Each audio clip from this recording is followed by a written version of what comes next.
Hi everyone. We're going to start chapter 5 now, which is all about identities. And so we're going to do all the 6 trig functions, doing different combinations of what if you put these two together, what do you get? Or what if you put those two together to get, what would you get? And so the fundamental ones are the ones that are really going to be most important as you go through, say, Calculus 1 or Calculus 2. And so a few of those identities are ones that we kind of already talked about. The reciprocal identities, which tell you that if you want to find cosecant, you could flip over sine, or if you want to find cotangent, you could flip over tangent. That's what these first 6 are right here. So these are the same things we talked about back in chapter, say, even chapter 1, where I would find sine, and then I would find cosine, and then I would find tangent, and then I would say, just take those and flip them over, and you get secant, cosecant, and cotangent. So that's what those identities are for, and it works for any angle. The quotient identities, we haven't actually talked about them particularly, but I kind of have hinted at them along the way. These two quotient identities down here on the bottom say that if you want to find tangent, you could take the sine value and the cosine value and divide them. And like I said, I didn't mention these by name, but we hinted at them, especially when we got to the unit circle, where I mentioned that sine is your y value, cosine is your x value, and tangent is y over x. So that's kind of the same idea as the tangent being sine over cosine if sine is y and cosine is x.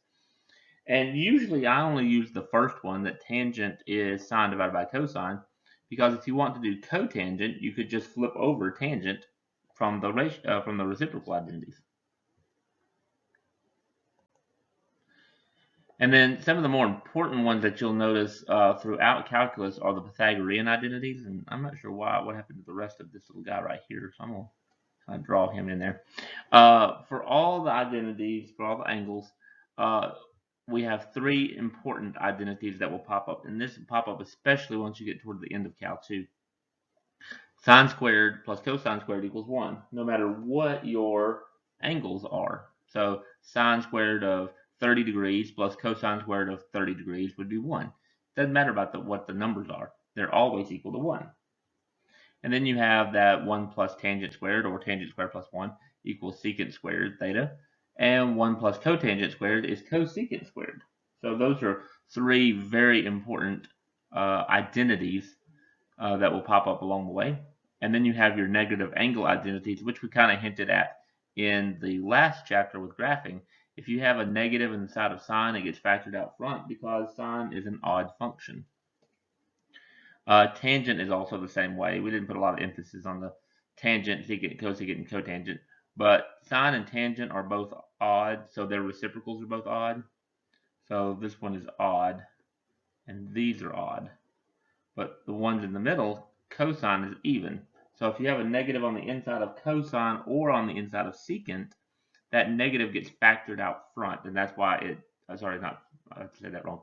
It gets taken away, it just goes away. Sine and tangent being odd gets factored out front, but the negative in front of the theta inside of cosine or secant just goes away. Even also means that they are symmetric about the y-axis, and we kind of saw that when we looked at the graphs for cosine and secant. So we're going to do some filling in the blank here. You'll probably want a calculator for some of this part here. So the first one says, if tangent is 2.6, what is negative theta on the tangent? Well, the negative on an odd function, on the tangent function, would get factored out front. So this is the same thing as negative tan theta. And I know tangent theta is 2.6, so this would be negative 2.6. The negative just gets factored out front. Or if tangent is 1.6, what is cotangent? Well, cotangent is 1 divided by tangent. That's the reciprocal identity. And so we just would go to the calculator and would do 1 divided by 1.6 to get 0.625. Or on the third one, sine theta is 2/3. So what would be the negative sine of negative theta? Well, since sine is odd, this negative would get factored out in front. But there's already a negative out there. So we would have negative sine theta. The two negatives cancel just to give you sine theta. So the negatives just basically go away because they cancel each other off. And so the answer stays 2/3. It doesn't change at all.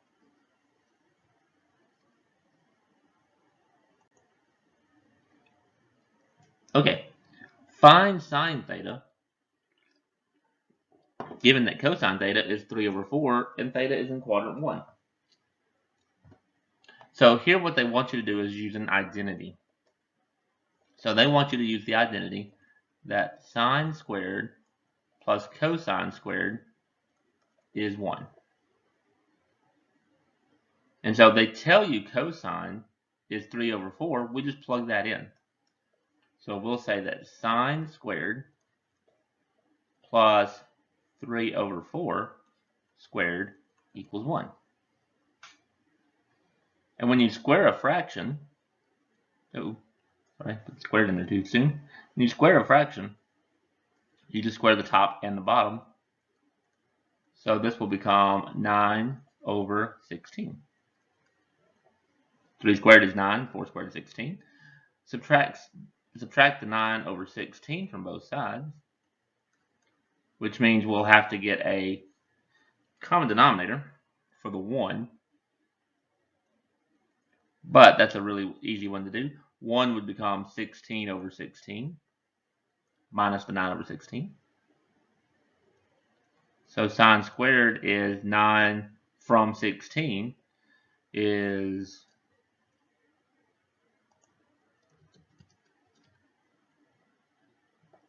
no, sorry. I was typing things in different. I'm sorry. 7. I thought it was 7/16. Then I got scared that that wasn't right for some reason. So I thought I would type it in the calculator to be sure. But then you take the square root on both sides. So if you take the square root, and this is the important part of why you're in quadrant 1.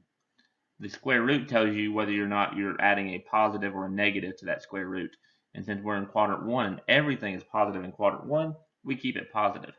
And so we would say that sine theta equals the square root of 7/4. And that would be your answer. Now there are multiple ways to come up with these things. This is just one way to do it. And so another way would be, for instance, to do a triangle. And I'll show you how to do the triangle one, method again on one of the later problems.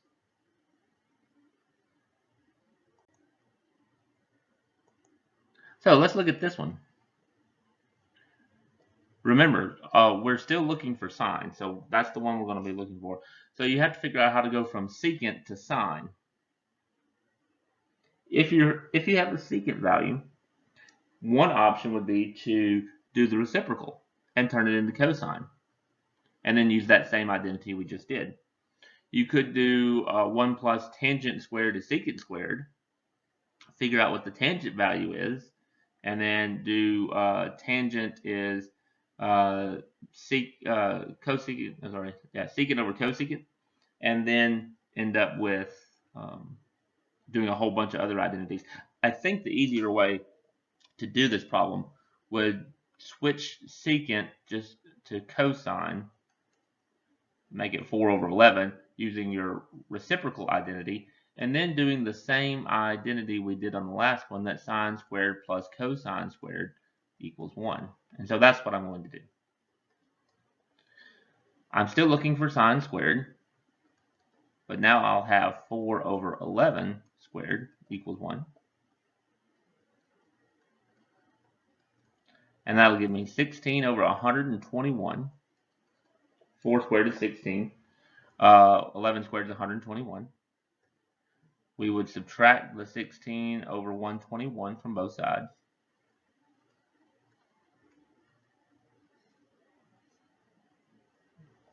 And I'll end up with sine squared equals 121 over 121 minus 16 over 121. The 121 over 121 is your common denominator for the 1. And then 121 minus 16 is 105. Now sometimes these don't come out very nice with very nice numbers, and so same thing here. That doesn't come out quite as nice as it could. And so then I take the square root on both sides. Here they don't tell you what quadrant you're in, but they do tell you that tangent is negative. So this would go back to your ASTC chart. You're looking for a quadrant where secant and cosine, since they're reciprocals, they're both positive. So if secant and cosine are both positive, you couldn't be in quadrants 2 or 3. You either have to be where they're all positive or where cosine is positive. Since tangent's negative, I can't be in quadrant 1 either. So I have to be in quadrant 4. So since I'm in quadrant 4, sine is negative. So when I do this radical here, I have to put a little negative on this side. And say that sine theta is the negative square root of 105 over 11. And the negative is solely based on the fact that you're in quadrant 4.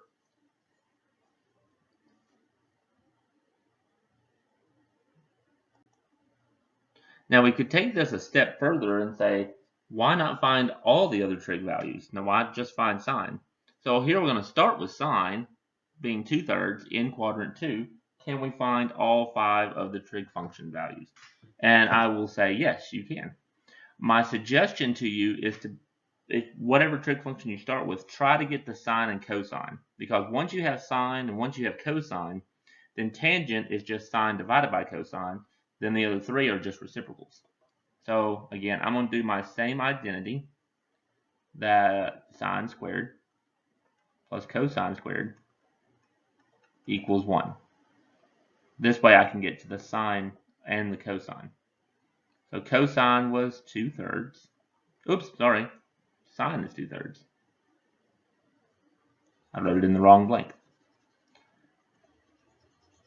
Actually, let's just erase all of this.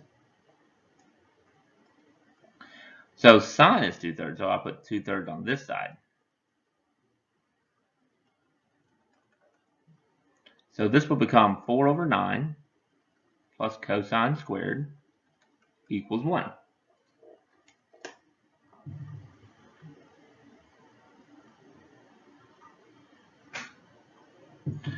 Then I would subtract the 4 over 9 off from both sides.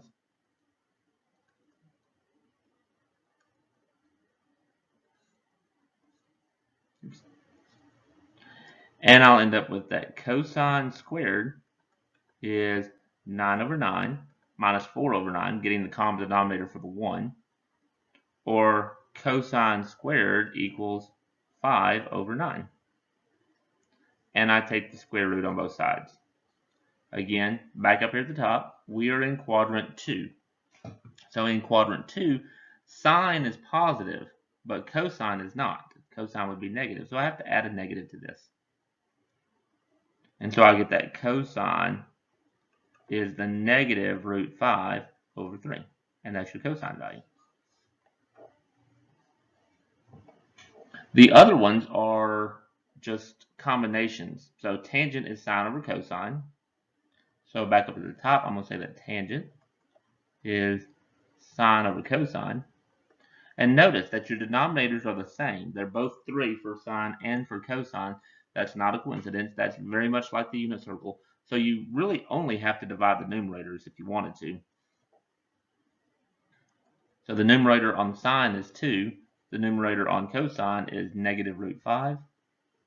Or you could write it as negative 2 root 5 over 5 if you were to rationalize it. The other 3 are just reciprocals. So cosecant is what you get when you flip over sine. That's 1 over sine, which is 3/2. Secant is what you get when you flip over cosine. So if I flipped over cosine, I'd have negative 3 over root 5. Or if you rationalize it, pull the radical up to the top, drop the radical sign off on the bottom.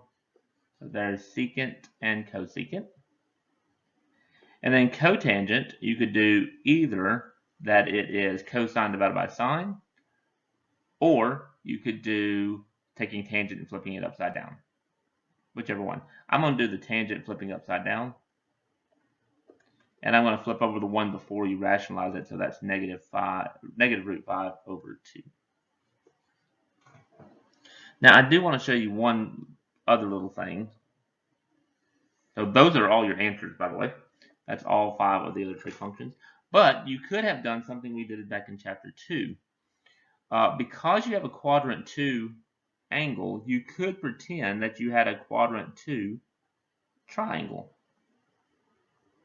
So if I drew a triangle in quadrant 2, sine is I always base it off of the angle and by the origin. Sine is the opposite over the hypotenuse. And you could solve it for this missing side, which would be your x value, by the Pythagorean theorem. That's why these are called Pythagorean identities. And you could do x squared plus 2 squared equals 3 squared. Or x squared plus 4 equals 9. So x squared equals 5. So x would be the square root of 5. But since we drew the triangle going left on the x-axis, you'd have to have a negative on the root 5. So this angle down, this missing side down here, this x value, would actually be negative root 5. And then you could do all the stuff that you did back in chapter 2. You could say cosine is the adjacent over the hypotenuse. That would give you negative root 5 over 3, which is what we got. Tangent is the opposite over the adjacent, which would be 2 over negative root 5. You could do all those different opposite over adjacents and the hypotenuses, all those things. You could do it this way, and you'd end up with the same answers. So it's kind of really up to you. Since we are doing identities in this chapter, though, I am going to show you the way to do it with the identities. So here we have tangent theta being negative 1 over 4. And theta is now in quadrant 4, which means in quadrant 4, everything is negative except for secant and cosine. So I need to come up with an identity to get tangent back to sine and cosine. One thing I want to point out, tangent is sine over cosine, but you cannot say that sine is negative 1 and cosine is 4. That is not necessarily true. So I'm going to do a different identity. I know that 1 plus tangent squared is secant squared. And using this identity, I can get to secant, which then I can flip over and get to cosine. So that's what I'm going to do. So I'm going to say 1 plus negative 1/4 squared equals secant squared. Or 1 plus negative 1 squared is 1, 4 squared is 16. And so I need a common denominator, which would be 16 over 16. And if you haven't noticed, your common denominator is always whatever your denominator is of your fraction. You're either adding or subtracting. Just put that number over itself every time. And so we'll get 17 over 16.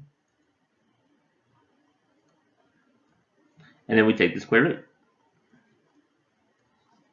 Since we're in quadrant 4, we're going to leave this positive because secant and cosine are both positive in quadrant 4.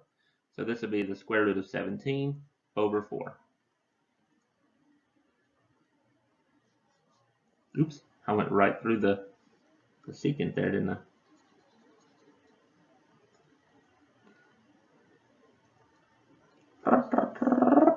There we go. If I know that secant, then I can get that cosine is flipping that over. So I get 4 over root 17 or 4 root 17 over 17. So there's my cosine value. If I have cosine, I could do my other Pythagorean identity to get to sine. That would be an option. I could get to cosecant by doing the other identity that is 1 plus cotangent squared is cosecant squared, and then flipping that one. Doesn't really matter. I'm going to use the second one just because we haven't used that one yet. So if I use my identity that 1 plus cotangent squared equals cosecant squared, I know what cotangent is because cotangent is just what you get when you flip over tangent. That's -4. And by the way, notice we already now have 1, 2, 3, 4 of the trig functions. We just need sine and cosecant, which we can get just from this one identity, and then flipping it over. So cotangent would be -4, so I'd have a -4 squared equals cosecant squared. So I get 1 plus 16. Ooh, that doesn't even have any fractions. That's just 17. And take the square root. Because we're in quadrant 4, here we have to add a negative to it because sine and cosecant are negative in quadrant 4. So I just get negative square root of 17 is cosecant. And then to get sine, just flip it over. And so I could say that sine theta is -1 over root 17. Or, if you rationalize it, root 17 over 17 with negative in front. And that's all 5 trig functions from that one value.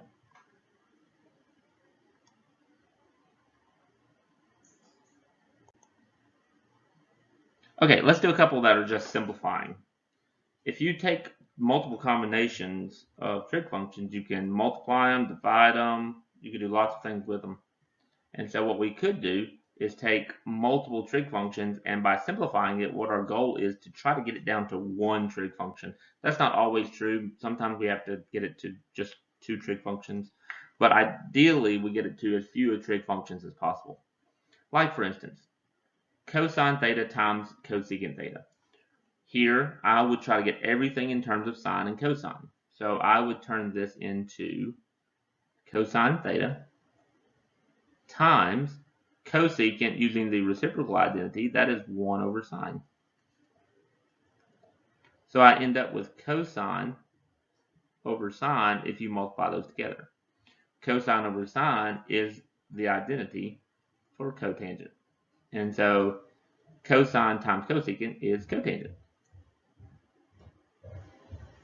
Or on the second one, notice there's a cosecant squared, and so what I could do is I could change this to be sine squared times 1 over sine squared minus 1. This is just one option because what you could also notice is that it's part of a Pythagorean identity. 1 plus cotangent squared is cosecant squared, so you could move the 1 to the other side. That would work as well. There's not one way to do it. And then we would just distribute this across. And so I would get that sine squared over sine squared minus sine squared. Sine squared over sine squared cancels to give you 1. And I'd have 1 minus sine squared. This is actually cosine squared. You do have to do an adjustment of your identity, though, to get that. Your actual identity says that sine squared plus cosine squared equals 1. So what I'm doing here is I'm subtracting the sine squared to the other side and saying that cosine squared is 1 minus sine squared. And that's the identity that I used down there. You can adjust your identities any way you want to, moving things from left to right on either side, or possibly even multiplying or dividing them as well. But as long as you don't change the equality, you can use them any way you want to. So we're going to make it a little bit more complicated by introducing 3 different trig functions and try to simplify them down as well. Again, try to change everything to sines and cosines. So this tangent right here, I'm going to change tangent to be sine theta over cosine theta. This cosine theta is already cosine, so we'll just leave it as cosine theta. And this cosecant theta, I'm going to change that to be 1 over sine theta. And the reason why, if you change them all to sines and cosines, a lot of times you'll notice things start canceling off very nicely. And so that's what's going to happen here. You'll notice that there's a cosine on the bottom of the tangent part, the sine over cosine. So this cosine will cancel this cosine here. And the sign on the bottom underneath where cosecant became 1 over sine, that sign will cancel with the sign on top. All that you have left over is this 1 that's on top right here. This is 1. So it doesn't matter what angle you put in. If you do the tangent of 210 degrees times the cosine of 210 degrees times the cosecant of 210 degrees, whatever angle you put in there, the answer is always 1. So now we're going to jump over into 5.3, which is a different set of identities called the sum and difference of cosine. The sum and difference of cosine are these first two across the top. If you have cosine of two angles either added or subtracted, then you would do the cosine of each one of those multiplied together, and then swap the sign, S-I-G-N. If it's a positive here, it'll turn to a negative, or if it's a negative here, it'll turn to a positive. So you swap that, and then you put the sign of each angle, sine A, sine B. And so this rule at the bottom, down here, is just the two rules put together. The only difference between the two rules is the positive or the negative sign that is either adding or subtracting the angles. And so that's all that changes. So if you'll notice in this bottom formula, if it's plus minus, it goes to minus plus. That just tells you to change the positive to a negative or a negative to a positive.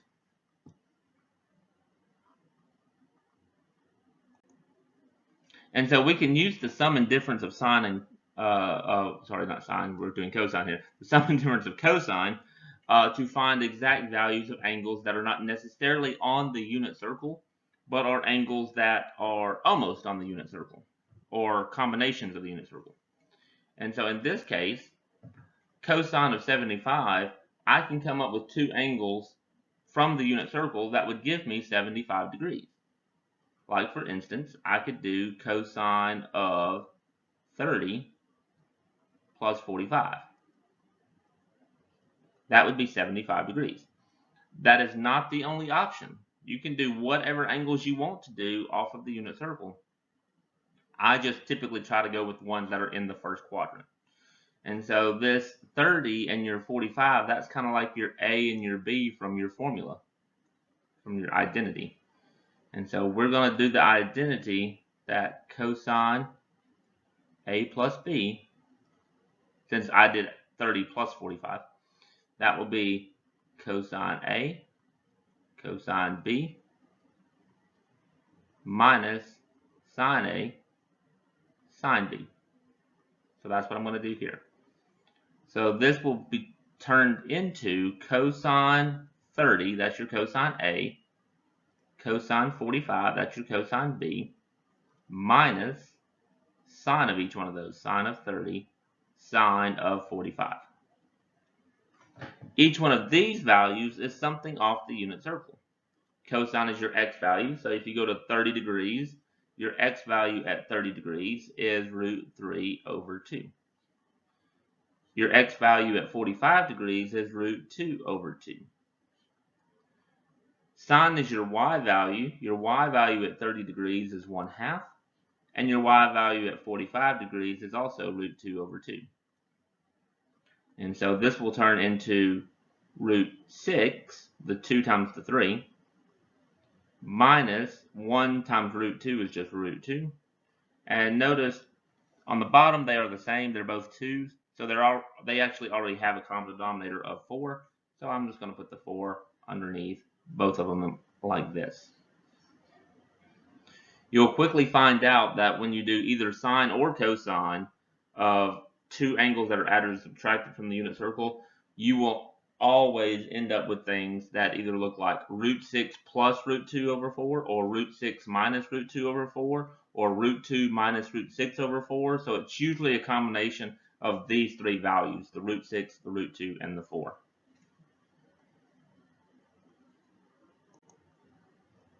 Now we can do this in radians or degrees, but I have noticed in the past it's a lot easier for students to come up with two angles that add up to degrees, since those are usually whole numbers, instead of coming up with two fractions that add up to, like in this case, 7/12.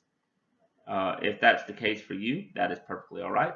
Remember, you can change this 7 pi over 12 back to degrees by multiplying by pi, 180 over pi.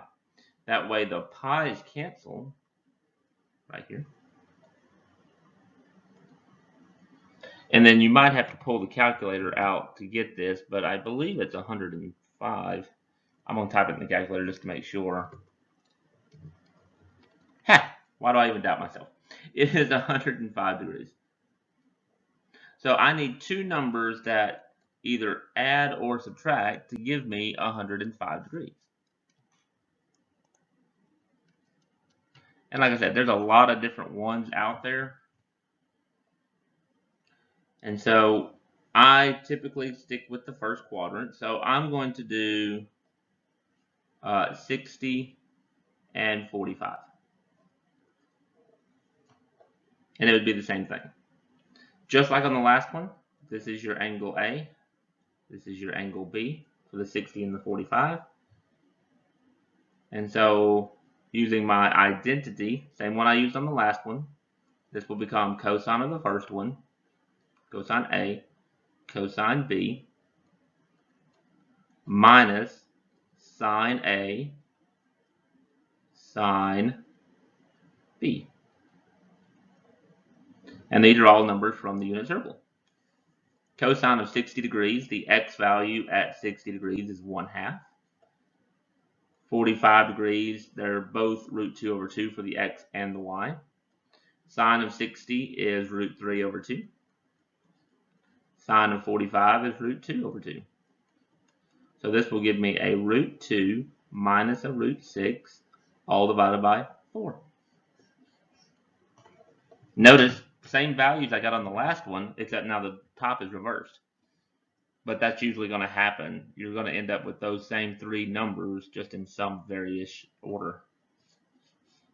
So hopefully that's not too bad. Okay, let's go the other way around now. So now, instead of having an angle that we split up to two things that are on the unit circle, we're going to go the other direction. Cosine 40 cosine 50 minus sine 40 sine 50. This is no different than cosine A cosine B minus sine A sine B. So this will turn into cosine of A plus B.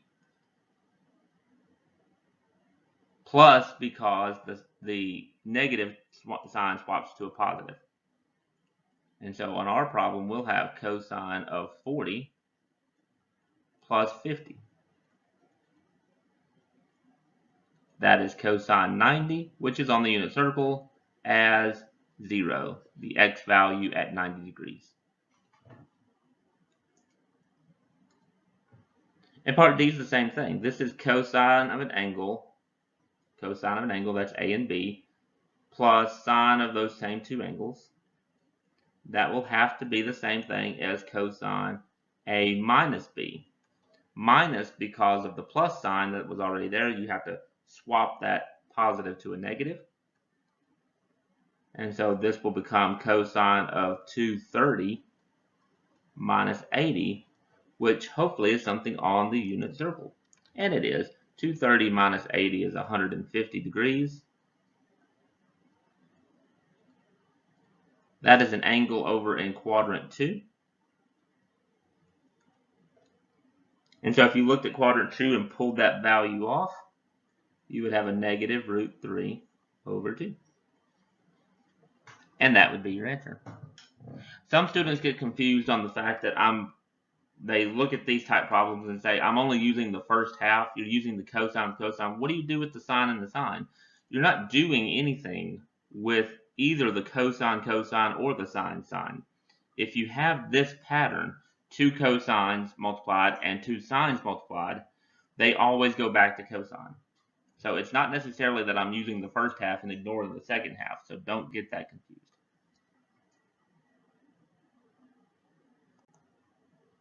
Okay, we already talked about cofunctions one time before, but we only did it with degrees. This section actually throws it out there and says, you know what, you could actually do it in radians as well.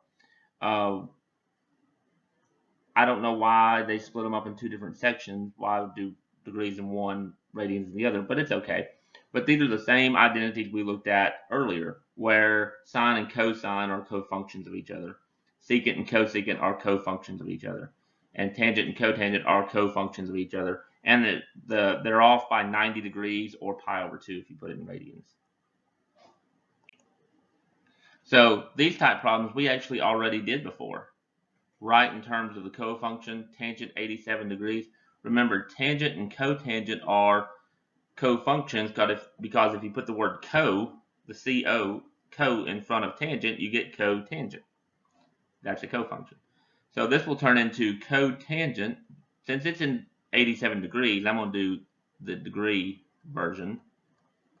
And it's always 90 minus the angle, or pi over 2 minus the angle. And so this is the same thing as cotangent of 3 degrees. Or secant and cosecant are cofunctions of each other. So if you start with cosecant, you would turn it to secant. And do 90 minus, in this case, negative 14 degrees and 24 minutes. A little extra mark that I didn't need to. And so you're actually adding here because of the minus and the negative sign. So you're going to do 90 plus 14 to get 104. So this is secant of 104 degrees and 24 minutes.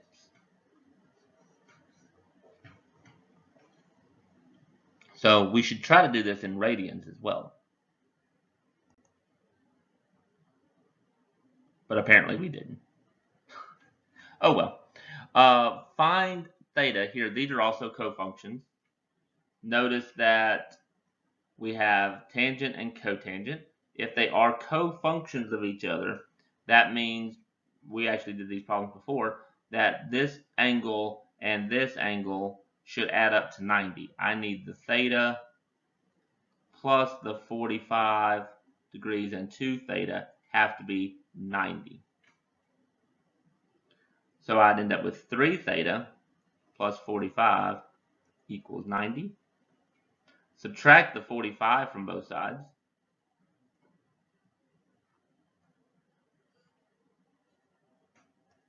And we'll end up with 3 theta equals 45. And divide both sides by 3. So theta was 15 degrees. And we could do it with fractional ones as well. Secant and cosecant are also cofunctions. So this angle and this angle have to add together to give you 90. Sometimes people don't like fractions, but fractions are our friends because they both start with F. Now, if you don't like fractions, you can get around that by, you notice there's a 2 on the bottom. I could multiply this whole thing times 2 and get rid of the fractions and make this 2 theta plus 40 equals 180. And then I don't have fractions anymore. So this will give me 3 theta plus 40 equals 180. Subtract the 40 from both sides.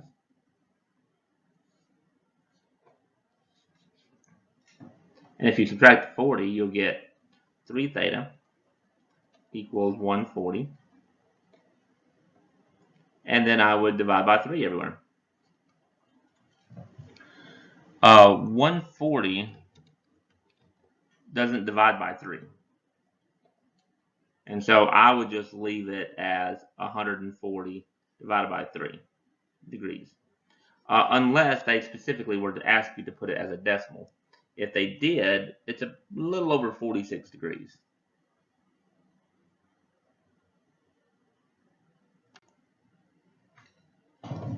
Okay, this says rewrite as a function of theta. So for instance, this first one you probably don't have to do a whole lot of work with because cosine of 90 minus an angle, you should know by the cofunctions that that is sine theta. If you did not, it is okay, because every one of your cofunction identities come directly from your sum and difference identity. So we could pretend like, for instance, this 90 was your A and this theta was your B. I could rewrite this as cosine A, cosine B, plus, because it swaps the negative to a positive, sine of A, which is sine 90, sine B, which is theta. Cosine 90 is 0, and sine of 90 is 1. So this is 0 times cosine theta plus 1 times sine theta. That is sine theta. That is why cosine of 90 minus an angle is sine of an angle. So if you ever forgot your cofunctions identities, you could do a sum and difference and get them all.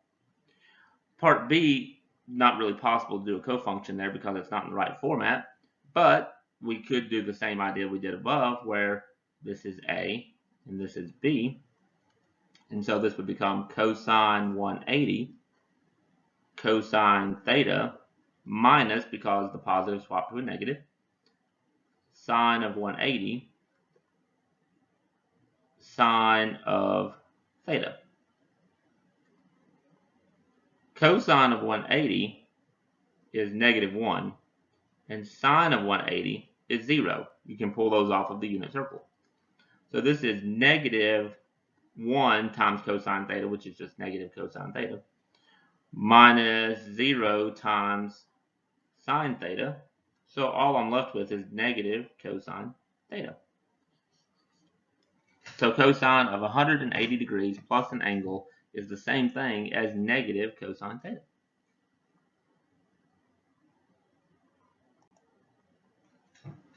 Okay, this is a little bit harder. Find the cosine of s plus t and s minus t if you know parts of what happens with s and what happens with t. So I know sine of s is 3/5 and I know sine t is negative 12/13. Can I find what cosine of s plus t and cosine s minus t are? And the answer is actually yes. What you end up with is having to draw basically two triangles. You'll get a triangle based on this first one for s, and I'll get a triangle based on this second one based in t. I know s is in quadrant 1. I know t is in quadrant 3. So I'm going to draw triangles, one in quadrant 1, one in quadrant 3, to figure out these values. So in quadrant 1, I have a triangle. And I always put my angle at the origin. Sine s is 3/5. Sine is the opposite over the hypotenuse. You have to solve for the missing side. And in this case, this is a fairly easy one, because this is actually a 3, 4, 5 triangle.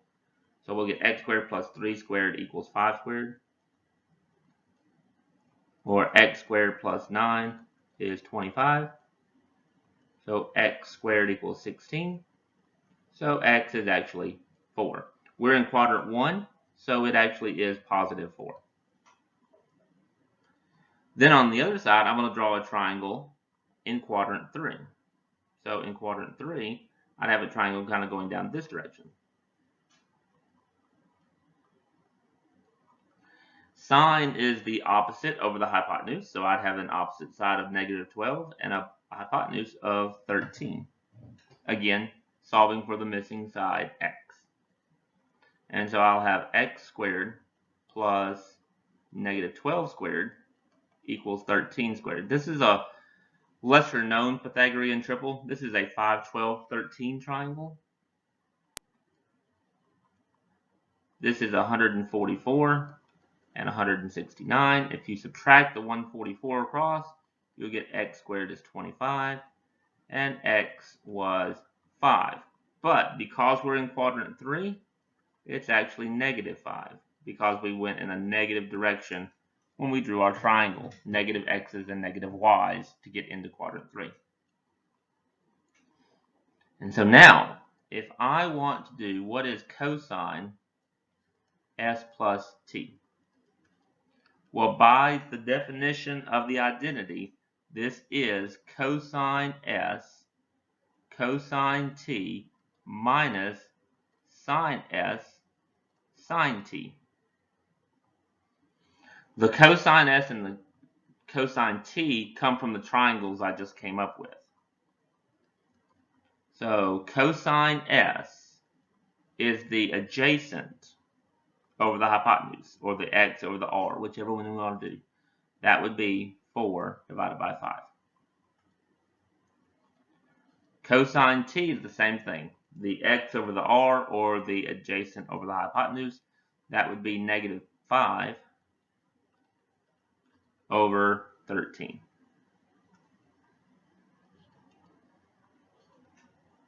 And then sine s and sine t, I already knew. That was what I started with. This is 3 over 5. And negative 12 over 13.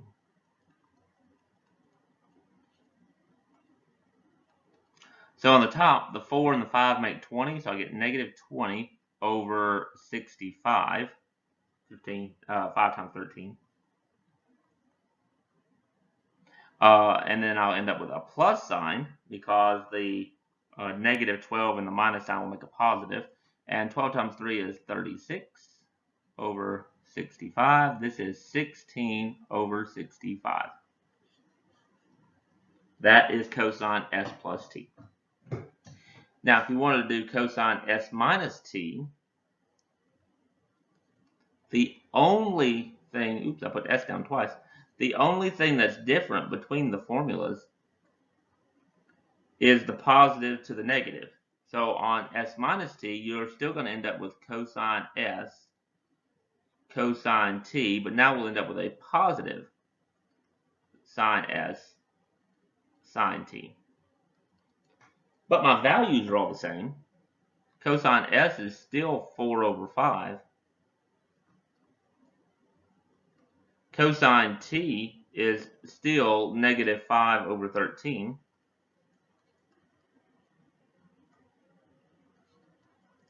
Sine s is still 3 over 5. And sine t is still negative 12 over 13. Oops. So the first fraction actually comes out exactly the same. Well, actually, the numbers come out the same on both of them. We'll still get negative 20 over 65. But because there's no negative to cancel with the negative on the 12th, now we get minus 36 over 65. And get a negative 56 over 65. And that would be what cosine s minus t looks like. And you could do this with whatever numbers. You could have both sine s and sine t, or you could have sine s and cosine t, or you could have cosine s and sine t, or they could both be cosine. The process is the same. You draw the two triangles first to get all the values you need, and then you plug it into the formula. So now we're going to go on to 5.4, which is just kind of a continuation. We did the sum and difference for cosine. Now we're going to do the sum and difference for sine, and then also for tangent. So the sum and difference for sine looks very similar to cosine. If you want to do sine of two angles, either added or subtracted, you're going to do some multiplying and some adding and subtracting. The difference now, notice that it is sine mixed with cosine, and then cosine mixed with sine. On the cosine sum and difference in the last section, it was cosine, cosine, and then sine, sine. Here, now we're mixing them up. Also notice the positive sign between the A and the B stays positive. Or if it's negative, it stays negative. So when we combine them together, the plus minus stays plus minus. And so we will not change the positive to a negative or a negative to a positive like we did on the previous identities. For the sum and difference of tangent, you're a little bit more complicated because tangent of two angles either added or subtracted ends up being a fraction. We only use tangent, so tangent A plus B will only involve tangent A or tangent B. The positive sign stays positive on top, but it swaps when it gets put on the bottom. So over down at the very bottom, this sign is opposite, whereas the sign on top is the same.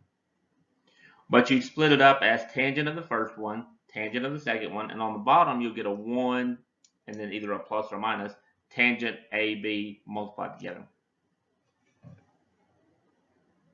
You can also find, if you wanted to, if you think it's easier, you could find what is sine A plus B, find what is cosine A plus B, and then divide them. That would be tangent A plus B.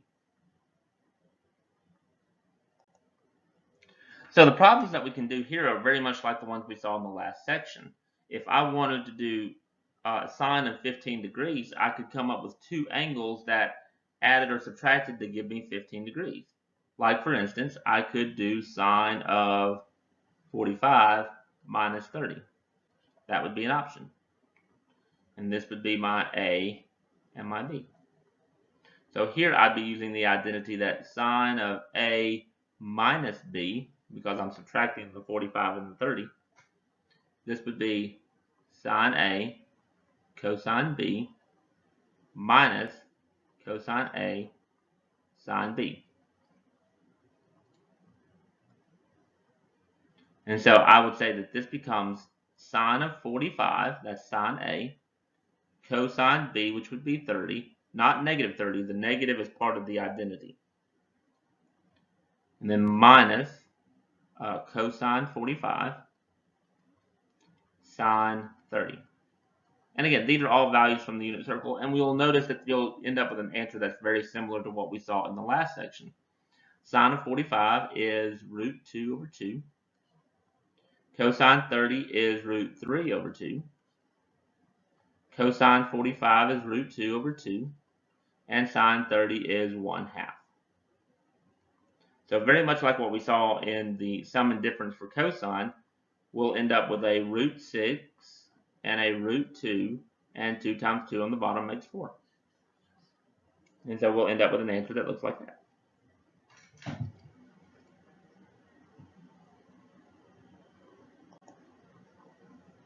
Tangent 15, the process of splitting it up is the same, but your answers don't look anything like that. Usually on tangent, your answer will be a combination of a number of 2 and a number of the square root of 3 in some form or fashion. And I'll show you that as well. So if I do tangent 15, on the last one I did 45 minus 30. But I could do, just for kicks and giggles, I could do it as 60 minus 45 too. It doesn't matter. I will tell you, if you have the option, it's easier usually on tangent if you pick a 60-degree angle over a 30-degree angle. Because tangent of 30 is a fraction, but tangent of 60 is not. So it's a little bit easier if you go that direction. Not a whole lot, but a little, every little bit helps. So this would be your A, and this would be your B. And so my identity I'm using here is that tangent of A minus B, that is tangent A minus tangent B divided by 1 plus tangent A tangent B. So that's my identity I'm using. So this will turn into tangent of 60 minus tangent of 45. Notice the negative sign matches the negative on the top of the fraction here with inside the parentheses. On the bottom, you'll have a 1 plus, that's the opposite sign, so you have a negative go to a positive. Then we'll do tangent 60, tangent 45. And these values are all on the unit circle. Tangent of 60 would be dividing the y value over the x value off of the unit circle at 60 degrees. If you do that, you'll get root 3 divided by 1. That's why we end up with root 3. Tangent 45 is 1.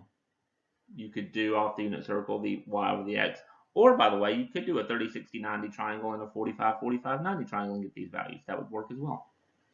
And it's the same values on the bottom. You'll get a root 3 times 1.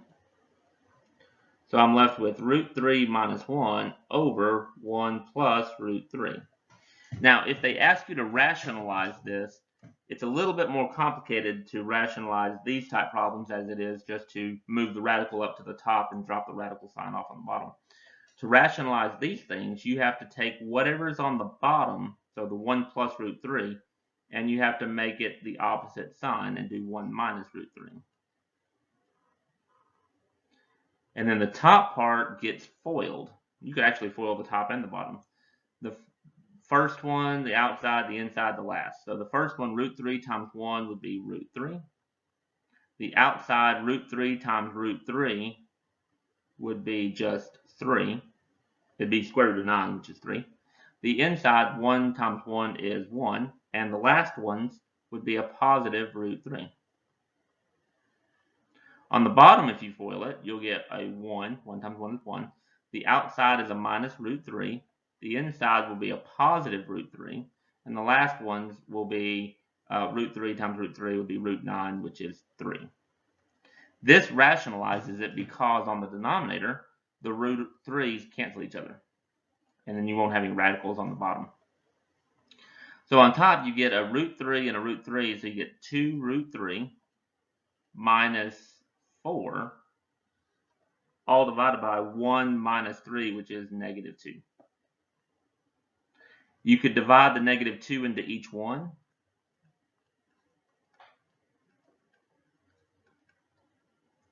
And you're left with the 2's cancel here. So you're just left with a negative root 3. And negative 4 divided by negative 2 is 2. So your answer is 2 minus root 3. And that's what I was saying earlier. Usually with tangent, you're going to end up with a combination of the number 2 and the number of root 3 in some version. Either 2 plus root 3, 2 minus root 3, or root 3 minus 2 when you get done. So hopefully that makes some sense.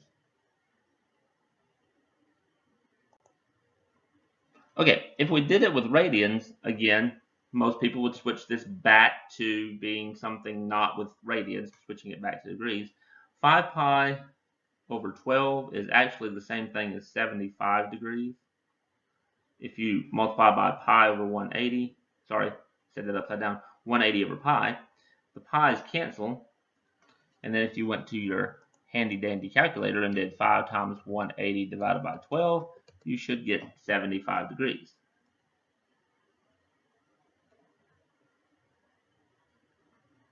And so I would come up with two angles that add or subtract to 75 off the unit circle. We did 75 when we did cosine, and I think I used 60 and 45. I'd probably do that here as well. But remember, you can, oh wait, no, we did 30 and 45, not 60 and 45. We did 60 and 45 when we did 105 degrees. So we'll do 30 and 45 to get 75. But you could do any angles off the unit circle that you wanted to, anything that added or subtracted to 75. So this would be your A, and this would be your B. And so I would split this up as sine A, cosine B, plus cosine A, sine B. And pull those values off the unit circle. Sine of 30 is 1/2. That's your y value at 30 degrees. Cosine 45 is root 2 over 2. Cosine 30 is root 3 over 2. And sine of 45 is root 2 over 2. So I'm left with root 2 plus root 6 all divided by 4. And like I said, that's usually what sines and cosines will look like if you use your use your sum and difference formulas.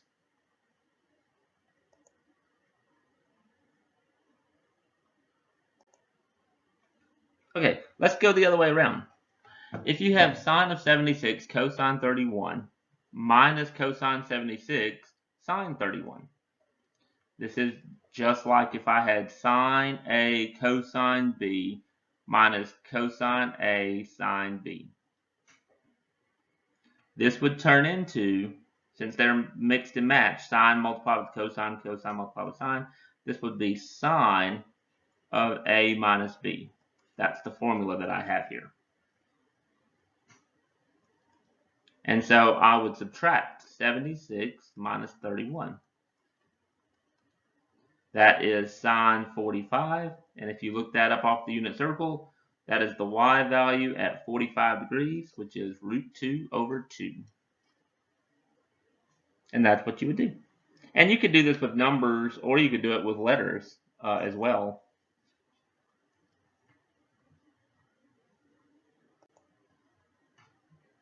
So here, going the other way around, tangent 80 plus tangent 55 over 1 minus tangent 80 tangent 55. This is just like tangent A plus tangent B over 1 minus tangent A tangent B.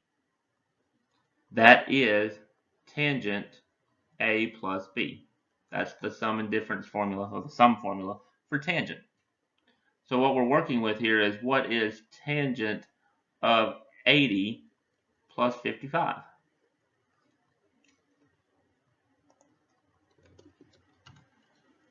So that is tangent of 135 degrees. That is off the unit circle. If you look at the unit circle, 135 is in quadrant 2. And if you divide the y value over the x value at 135 degrees in quadrant 2, you would get negative root 2 over 2 and positive root 2 over 2 divided, which would give you negative 1.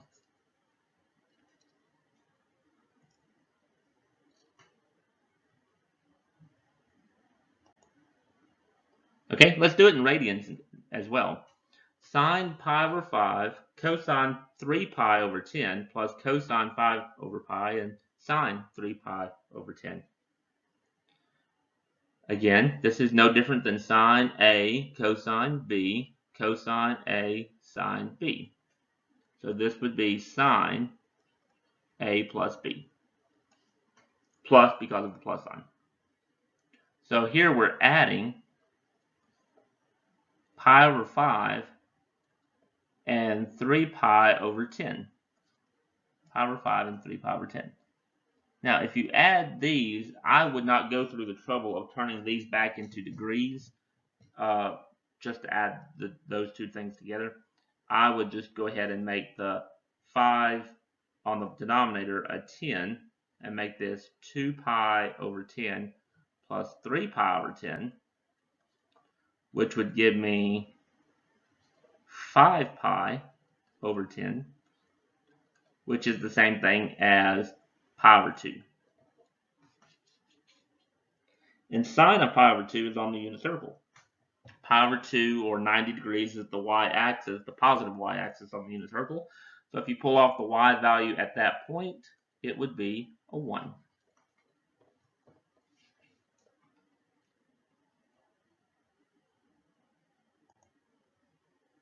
Okay, let's try these as well. This is right as a single function. This is very much like what we would have done with the cofunctions several slides ago, but now we're going to do it with sine instead of cosines. So this is just like sine A plus B. And so sine of A plus B would turn into sine of A cosine of B plus cosine of A sine of B. Now, this won't do a whole lot for you other than the fact of the cosine theta and the sine theta stay there, and the sine 45 and the cosine 45 you could pull off the unit circle. They are both root 2 over 2.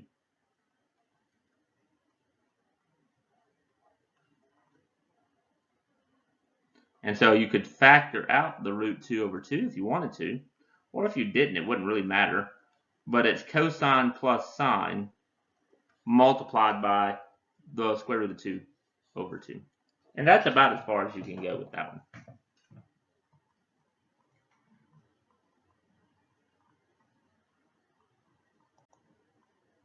Okay, let's do it with tangent as well. Tangent of pi over 4 plus x. And you'll notice as we go through several of these sections, they usually will use the letter x for the variable if it's in radians, and they usually use theta if it's in degrees. You don't have to do that, but that's kind of the general idea of the book anyway. So this would be tangent a plus b. So I would turn this into tangent a plus tangent b, all divided by 1 minus tangent a tangent b. And pi over 4 is on the unit circle. It is in quadrant 1. You would end up with root 2 over 2 for both the x and the y. So when you divided them to get tangent, y over x would be tangent, you would end up with just the number 1.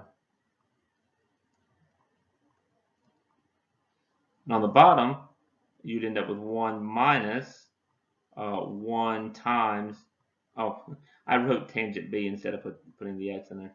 I do that from time to time. Sorry about that. So all we have left is 1 plus tangent x, and on the bottom you have 1 minus tangent x. And that's just about as far as you can go. Don't do bad algebra and cancel the tangents off or anything like that. Don't do that. We just leave it just like that, 1 plus tangent x over 1 minus tangent x.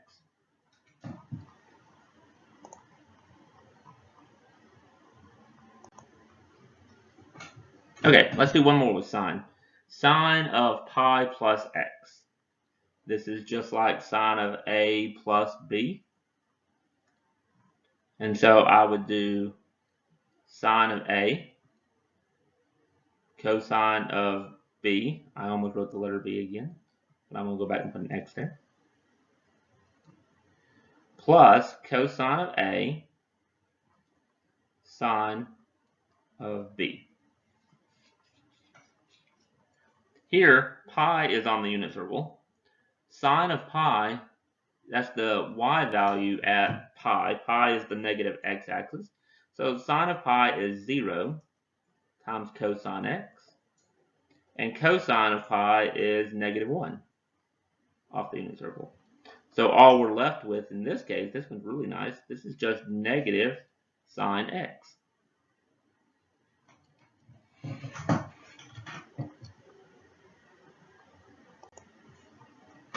Okay, we did the we did the cosine s plus t problems at the end of the last section. I'll show you a sine and a tangent one as well, but we're just going to do s plus t, not s minus t. And then I'll tell you the quadrant that the angle s plus t happens to be in. We know that s and t separately are both in quadrant 1. So we're going to draw two triangles, each in quadrant 1, to figure out the remaining sides. You might also notice these are very similar to the triangles that we had before. This is 3 and 5, and 5 and 13. I'll have a triangle for cosine on the s, and then I'll have a triangle for t in quadrant 1 as well. So for cosine, quadrant 1, here we go. So there's my triangle in quadrant 1. Cosine is the adjacent over the hypotenuse. You have to solve for the missing side. In this case would be y, or you could call it x if you wanted to. But I'd have 3 squared plus y squared equals 5 squared. Again, this is the same 3, 4, 5 triangle we've seen a few times. We get y squared equals 16, so y must have been 4. It is positive 4 because we're in quadrant 1. Everything in quadrant 1 is positive. And then I'll need a triangle in quadrant 1 as well for my triangle for t. And so sine is the opposite over the hypotenuse, and here we're actually solving for the x. So I'll have x squared plus 5 squared equals 13 squared. Or x squared plus 25 equals 169. Subtract the 25 over and you'll get 144. So x is going to be positive 12. So I have an S triangle on the left, a T triangle on the right. So I'm asked two different things. What is sine S plus T? What is tan S plus T? So if I ask, what is sine S plus T? That is sine of S cosine of T plus cosine of S sine of T. In this case, I'll end up with sine of S off of the first triangle. Sine is the 4 over the 5, opposite over the hypotenuse. Cosine T, that's off my second triangle. Cosine is the x over the r, the adjacent over the hypotenuse. The other two I actually already knew. Cosine S was given to me, that was 3 over 5. And sine of T was also given to me as 5 over 13.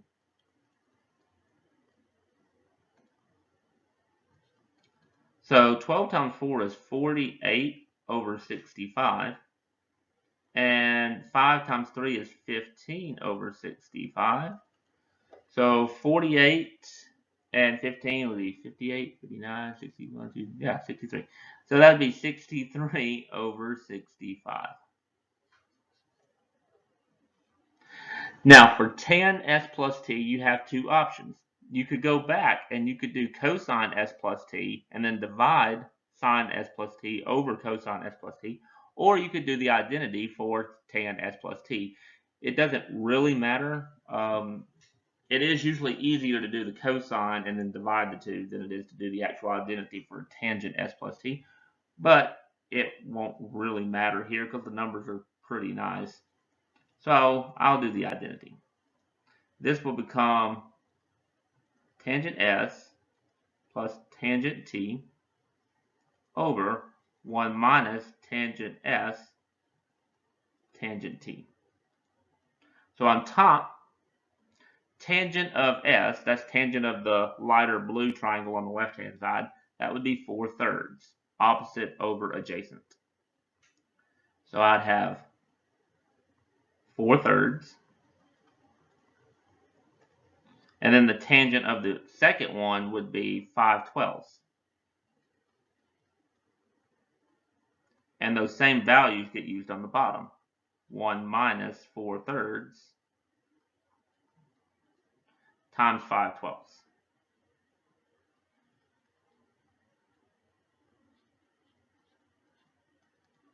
Now, one thing I noticed is there is a common denominator here of 12. I could multiply this, everything here, well, sorry, not 12, because of the 12 times 3 on the bottom.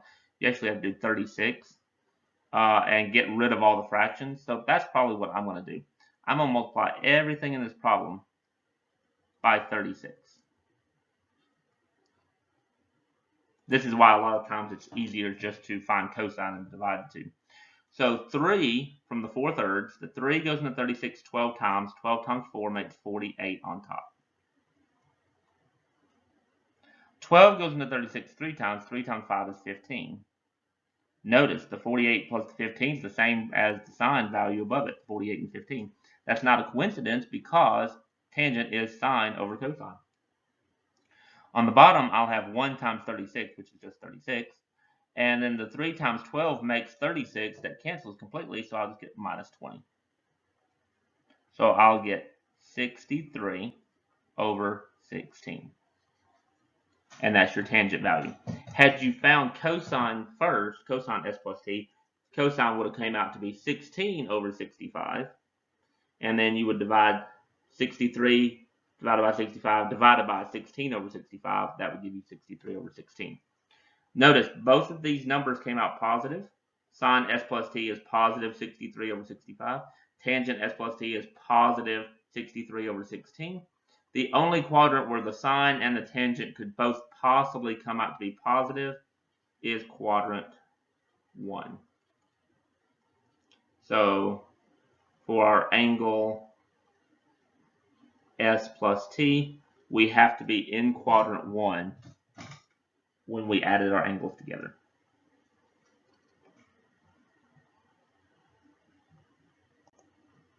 Okay, let's go to double angles. I think double angles is probably the most important of all of the angles that you'll see.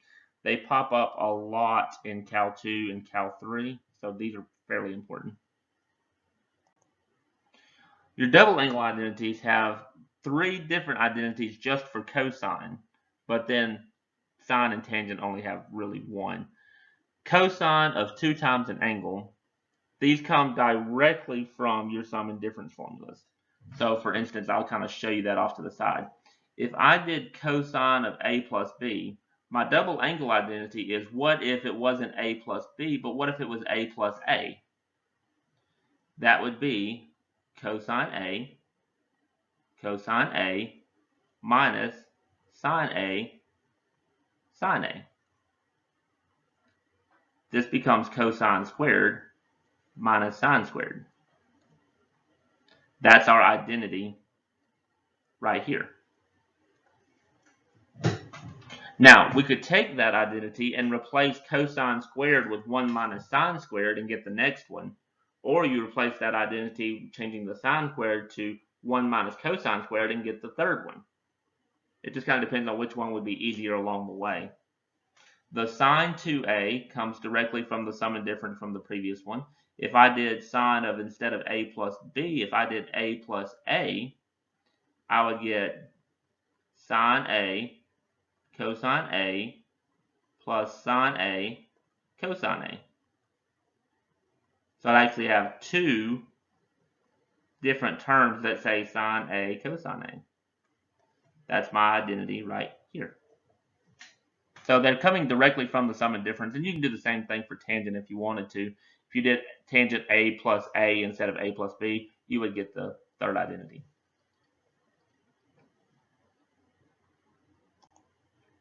So if we wanted to find the exact value of some things, we're just matching it up with our identities that we already know. Cosine squared 15 doubled minus 1. This is one of your identities for cosine 2a. I know cosine 2a is 2 times cosine squared a minus 1. So whatever angle is sitting here gets doubled when I put it back onto the left-hand side. So whatever angle right here gets doubled. And so that will become, this is cosine of 2 times 15. That's all we're doing. That's cosine 30, which you can pull off the unit circle as root 3 over 2.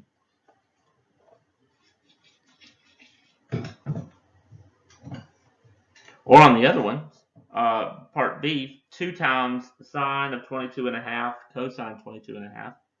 There's an identity there as well. This is sine 2a, which is 2 times sine a times cosine a. Again, whatever angle is sitting in these 2 locations, notice they have to be the same angle. It gets doubled when I put it over here. So this angle here, they have to match. So we're going to double it. If you double 22.5, you'll get 45. And sine of 45 off the unit circle is root 2 over 2. Now, letter C is kind of an oddity. Pi over 3 is already on the unit circle. So you could literally just work with the unit circle the way it is, and you would get the right answer. Or you could do the identity. It's just like part B. It's 2 times sine of an angle, cosine of the same angle. So I double that angle. So this becomes sine of 2 times pi over 3, which is on the unit circle. Sine of 2 pi over 3 is root 3 over 2. But let's just say for fun, what if you didn't do the identity? Well, you would have 2 times sine of pi over 3, which is root 3 over 2, times cosine pi over 3, which would be 1/2. The 2 and the 1/2 cancel each other to give you the square root of 3 over 2. So it actually would not matter on this one which one you did. You would actually end up with root 3 over 2 either way.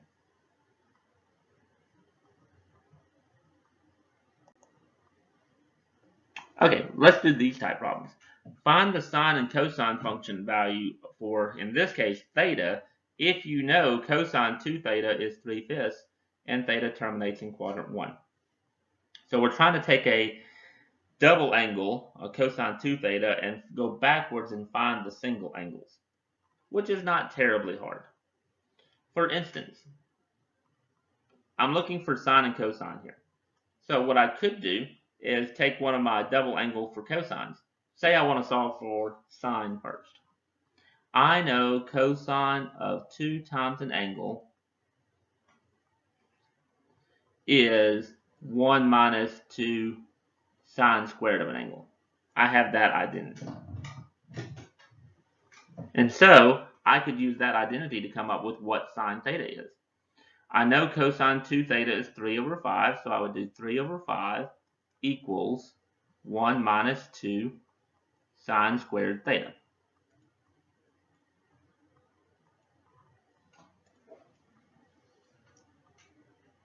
Then I could subtract the 1 over and say 3 over 5 minus 1 equals negative 2 sine squared theta.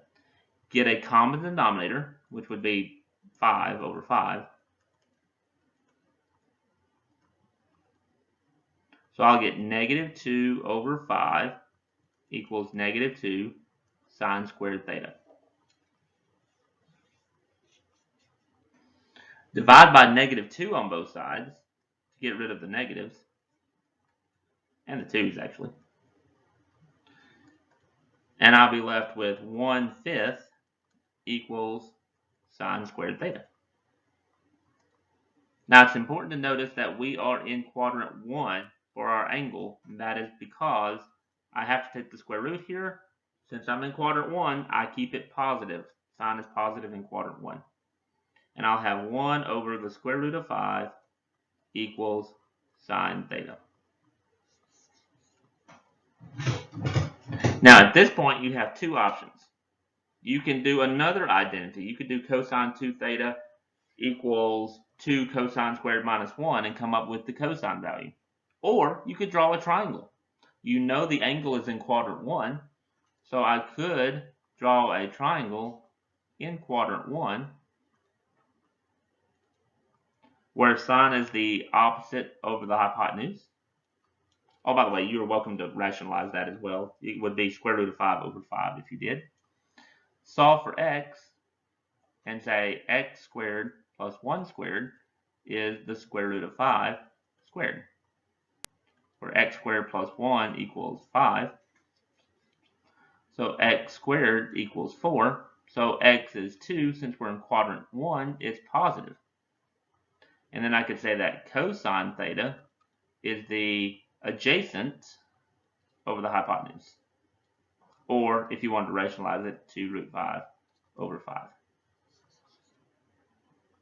I guess I should rationalize the other one as well. This is the square root of 5 over 5 if you wanted to rationalize it.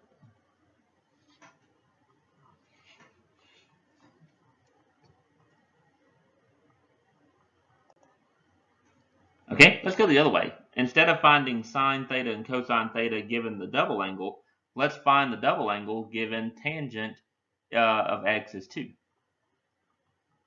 So we're looking for what is sine 2 theta and cosine 2 theta. Well, on either one of them, you have to have what is sine and cosine. You have to have those first. So what I'm going to do is a little triangle part to come up with, just like we did with the s plus t things in the previous two sections. Tangent is a positive 2.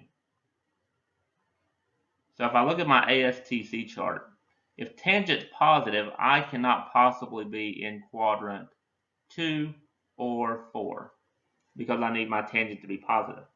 And since cosine says it is also positive, then I cannot be in quadrant 3. So I'm in quadrant 1 here. And I need to know that to figure out where my triangle lives. So I need a triangle in quadrant 1. My tangent is 2. Tangent is the opposite over the adjacent.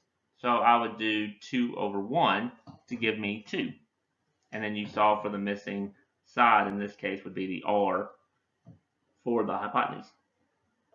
And I would do 1 squared plus 2 squared equals r squared, or 1 plus 4. I think this is the same triangle we just looked at. R is always positive, so we'll do it as the positive square root of 5. Now here's one thing about finding double angles instead of just single angles. You never have to rationalize these. So, like for instance, if I wanted to do sine 2x, that's 2 sine cosine. So I pull sine off of that triangle. Sine is 2 over root 5. And cosine is 1 over root 5. The reason I don't have to rationalize it is because the root 5 and the root 5 multiplying together will take care of itself. This ends up being 2 times 2 times 1 across the top is 4. Root 5 times root 5 is 5. So sine 2x would be 4/5. And it doesn't matter which identity you use for the cosine 2x one. Because I already have sine and cosine off of the triangle, I'm going to use the identity that cosine squared minus sine squared. But you could use any of the three if you wanted them. Cosine was the 1 over root 5. That gets squared. Sine is the 2 over root 5, and that gets squared. So this is 1/5 minus 4 over 5. This is negative 3 over 5. Notice my sine value came out positive, but my cosine 2x value came out negative. That right there tells you this value along with this value tells me my angle of 2x, it lives in quadrant 2. Because that's the quadrant where sine would come out positive and cosine would come out negative. They don't ask that here, but I thought I'd throw that out there for fun.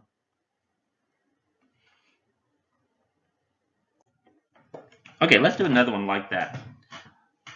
Given 2 theta, we're starting with sine theta is negative 5 over 7.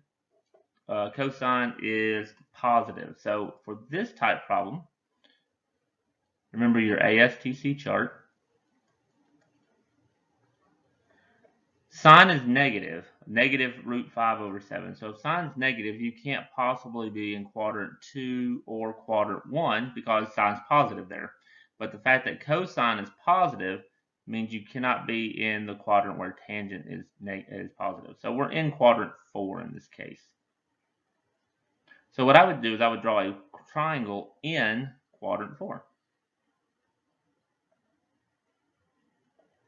Sine is the opposite, which is the negative root 5 over the 7. And we're going to solve for the missing side, x here. This one won't come out quite as pretty, but it's not too bad.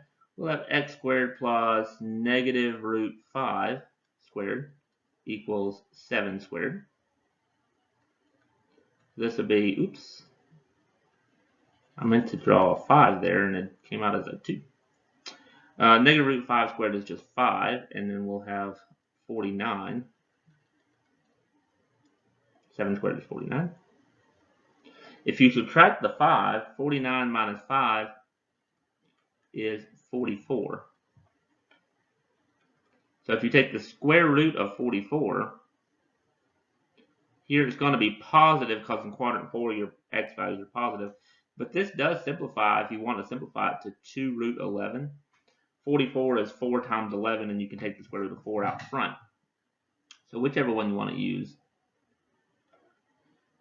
If I was finding the double angle, though, I probably would not simplify it to 2 root 11. I'd probably use it as root 44, and I'll show you why.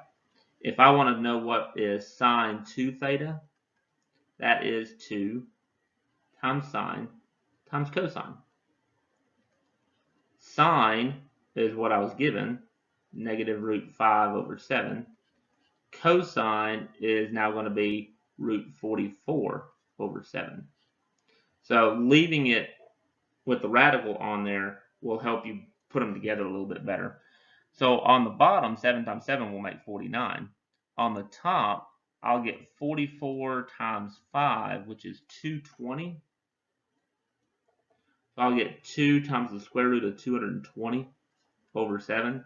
You might want to simplify that there, or if you left it as 2 root 11, you would end up with a 55 left over. So this is actually the same thing as 2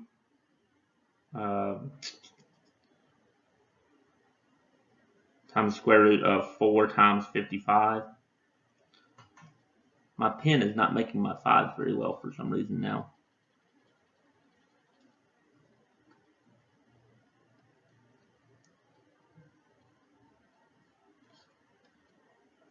So the square root of 4 would be 2 times 2. This is 4 root 55 over 7.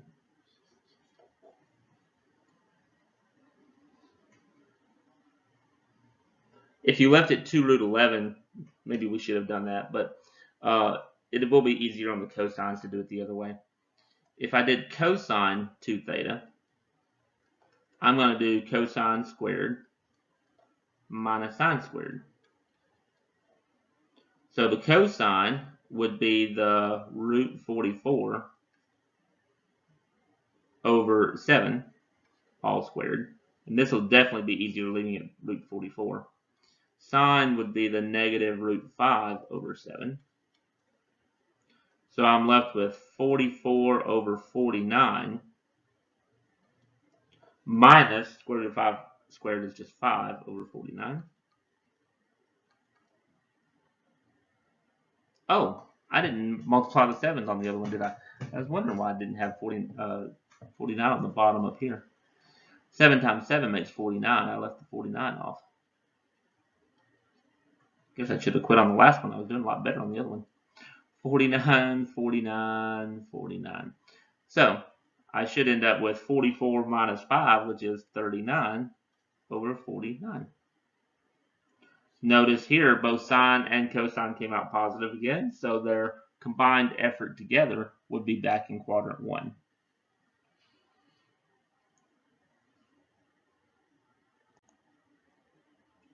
Okay, these say simplify, which in our case here, we're looking at problems that are almost the identity, but not quite. So for instance, this first one, using the tangent, my identity for tan 2a is 2 tan a over 1 minus tan squared a. I'm missing the 2. This 2 right here is not in this problem. But that's okay, because it's just a number. So what I could do is move this 2 to the other side and rewrite my identity by dividing by 2 on both sides, make it 1/2 tan 2a, would then just be tan a over 1 minus tan squared a. So since the 2 is missing, this part A problem will turn into 1/2 tangent of 2 times 51. And if you double 51, you'll get 102. And that would be my answer. And B is kind of the same idea. my identity for sine 2a is 2 sine a cosine a.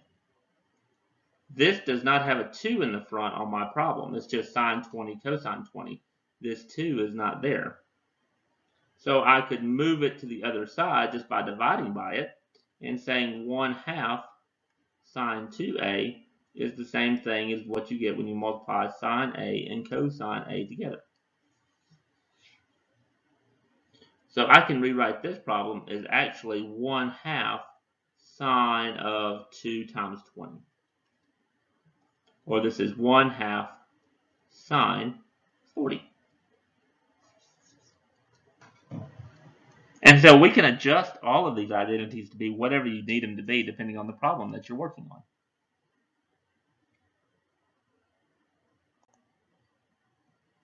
Okay, last thing in chapter 5.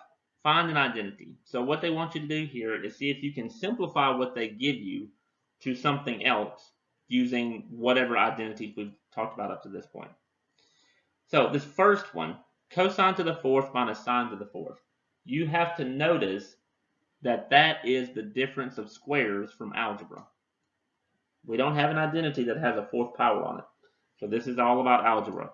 If you were to factor this, remember if you did a squared minus b squared, that became a plus b times a minus b. That's the difference of squares formula, factoring it out. If you have a fourth power on it, you can do the same thing. This turns into cosine squared x plus sine squared x times cosine squared x minus sine squared x. And that's nice because this first one, that's your Pythagorean identity. Cosine squared plus sine squared, that is 1.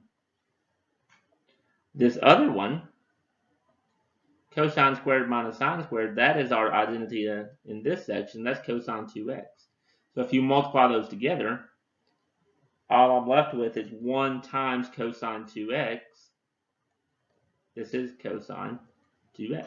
And that's as simple as we're going to get it. So sometimes you might have to FOIL. On the next one, you might actually have to distribute.